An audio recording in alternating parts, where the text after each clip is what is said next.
ओम शत्रिंश सर्ग 36वां सर्ग। ब्रह्मा आदि देवताओं का हनुमान जी को जीवित करके नाना प्रकार के वरदान देना और वायु का उन्हें लेकर अंजना के घर जाना, ऋषियों के शाप से हनुमान जी को अपने बल की विस्मृति, श्रीराम का अगस्त्य आदि ऋषियों से अपने यज्ञ में पधारने के लिए प्रस्ताव करके उन्हें विदा देना। पुत्र के मारे जाने से वायु देवता बहुत दुखी थे। ब्रह्मा जी को देखकर वे उस शिशु को लिए हुए ही उनके आगे खड़े हो गए। एक, उनके कानों में कुंडल हिल रहे थे, माथे पर मुकुट और कंठ में हार शोभा दे रहे थे और वे सोने के आभूषणों से विभूषित थे। वायु देवता 3 बार उपस्थान करके ब्रह्मा जी के चरणों में गिर पड़े। 2, वेदवेता ब्रह्मा जी ने अपने लंबे फैले हुए और आभरण भूषित हाथ से वायु देवता को उठाकर खड़ा किया तथा उनके उस शिशु पर भी हाथ फेरा।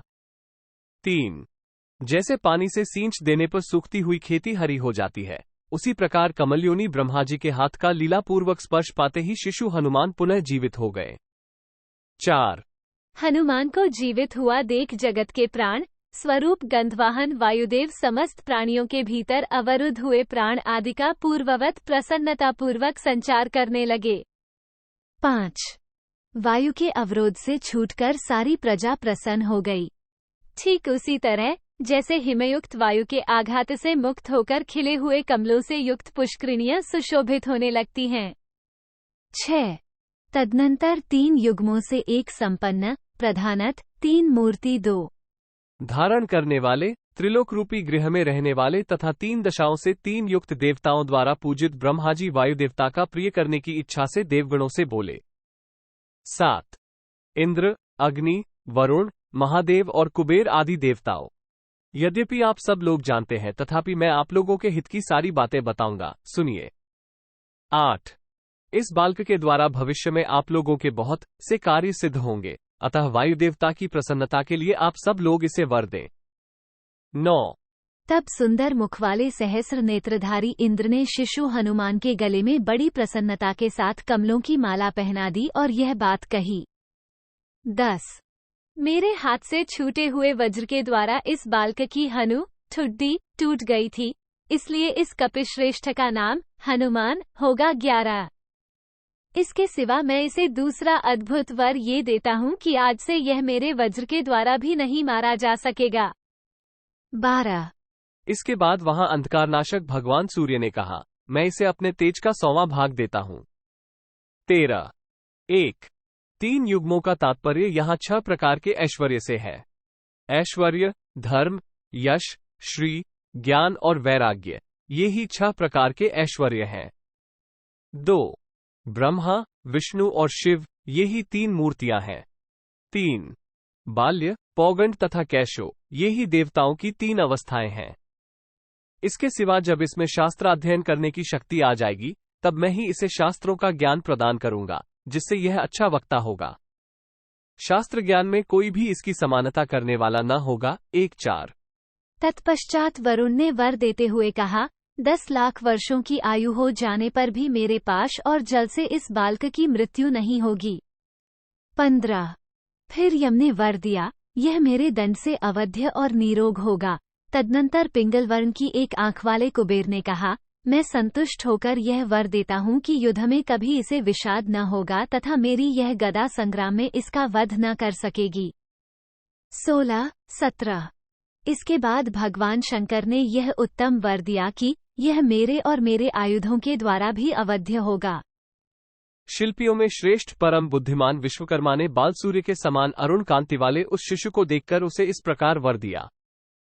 19, मेरे बनाए हुए जितने दिव्य अस्त्र शस्त्र हैं उनसे अवध्य होकर यह बालक चिरंजीवी होगा। 20, अंत में ब्रह्मा जी ने उस बालक को लक्ष्य करके कहा, ये दीर्घायु, महात्मा तथा सब प्रकार के ब्रह्मदंडों से अवध्य होगा। 21, तत्पश्चात हनुमान जी को इस प्रकार देवताओं के वरों से अलंकृत देख 4 मुखों वाले जगतगुरु ब्रह्मा जी का मन प्रसन्न हो गया और वे वायुदेव से बोले।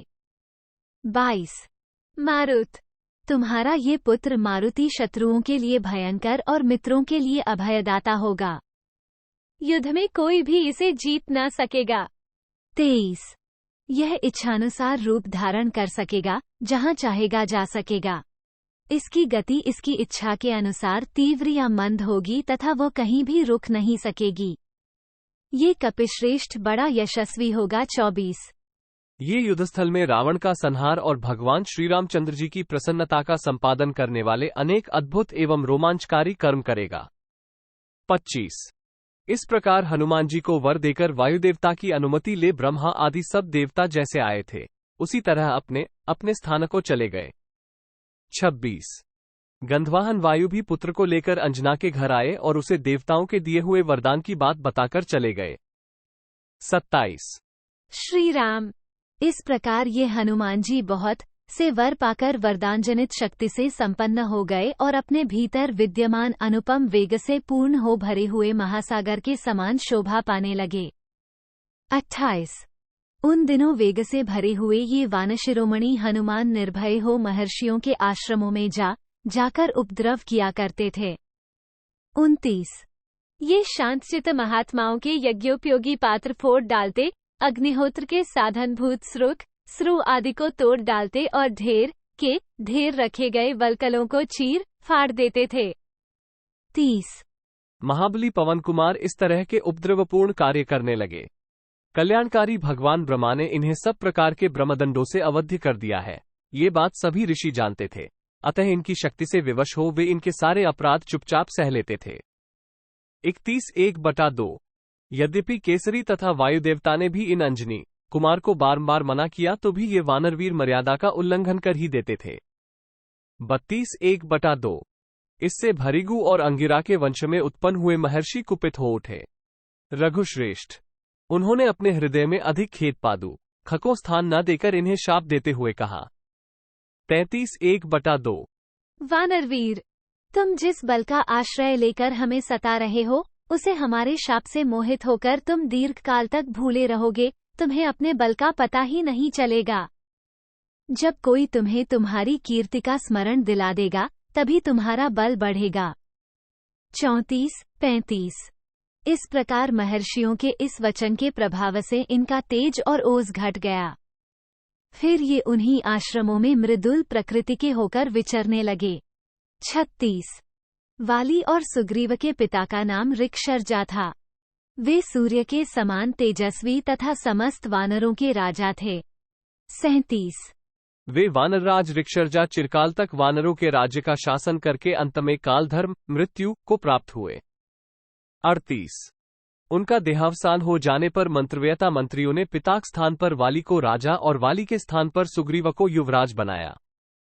39। जैसे अग्नि के साथ वायु की स्वाभाविक मित्रता है उसी प्रकार सुग्रीव के साथ वाली का बचपन से ही सख्य भाव था। उन दोनों में परस्पर किसी प्रकार का भेदभाव नहीं था, उनमें अटूट प्रेम था। 40। श्री राम। फिर जब वाली और सुग्रीव में वैर उठ खड़ा हुआ उस समय ये हनुमान जी शापवश ही अपने बल को न जान सके। देव वाली के भय से भटकते रहने पर भी ना तो इन सुग्रीव को इनके बल का स्मरण हुआ और न स्वयं ये पवन कुमार ही अपने बल का पता पा सके। 41-42। सुग्रीव के ऊपर जब वो विपत्ति आई थी उन दिनों ऋषियों के शाप के कारण इनको अपने बल का ज्ञान भूल गया था, इसीलिए जैसे कोई सिंह हाथी के द्वारा अवरुद्ध होकर चुपचाप खड़ा रहे उसी प्रकार ये वाली और सुग्रीव के युद्ध में चुपचाप खड़े तमाशा देखते रहे, कुछ कर न सके। 43। संसार में ऐसा कौन है जो पराक्रम, उत्साह, बुद्धि, प्रताप, सुशीलता, मधुरता, नीति, अनीति के विवेक, गंभीरता, चतुरता, उत्तम बल और धैर्य में हनुमान जी से बढ़कर हो। 44।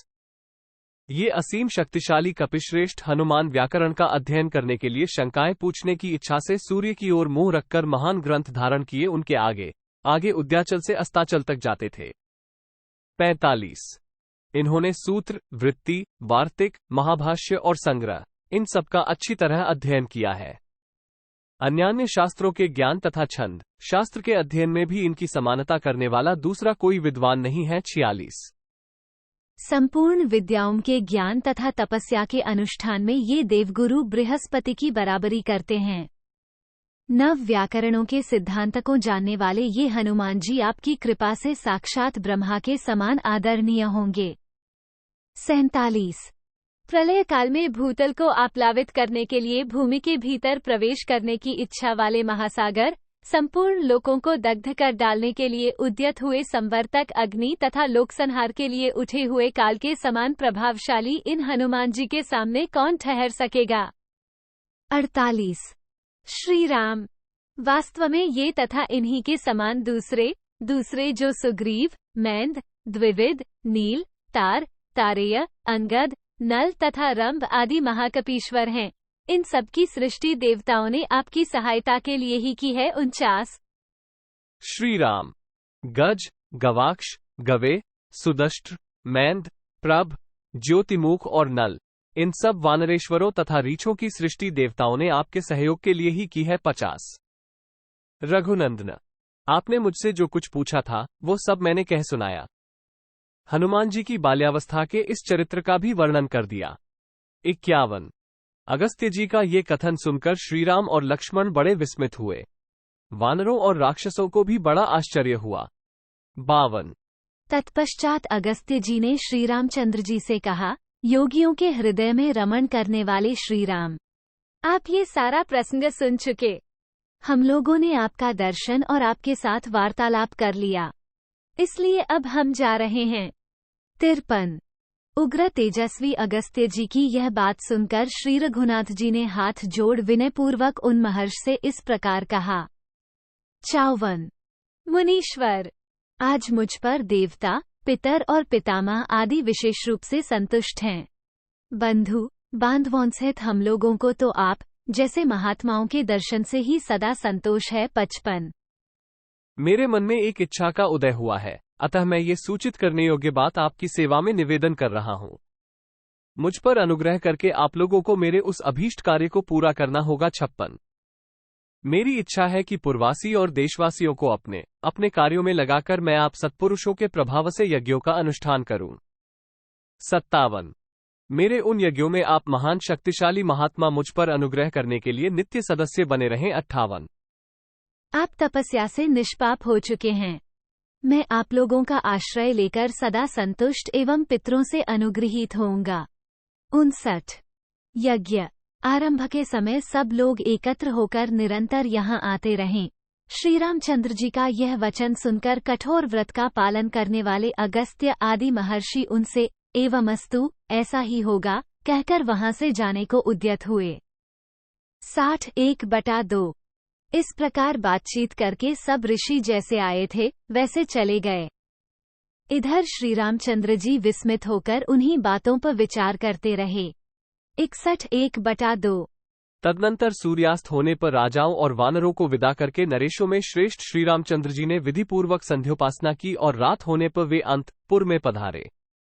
62-63 इत्यार्षे श्रीमद् रामायणे वाल्मीकि आदिकाव्ये उत्तरकांडे षट्त्रिंशः सर्गः 36। इस प्रकार श्री वाल्मीकि निर्मित आश्रामायण आदिकाव्य के उत्तरकांड में 36वां सर्ग पूरा हुआ। 36।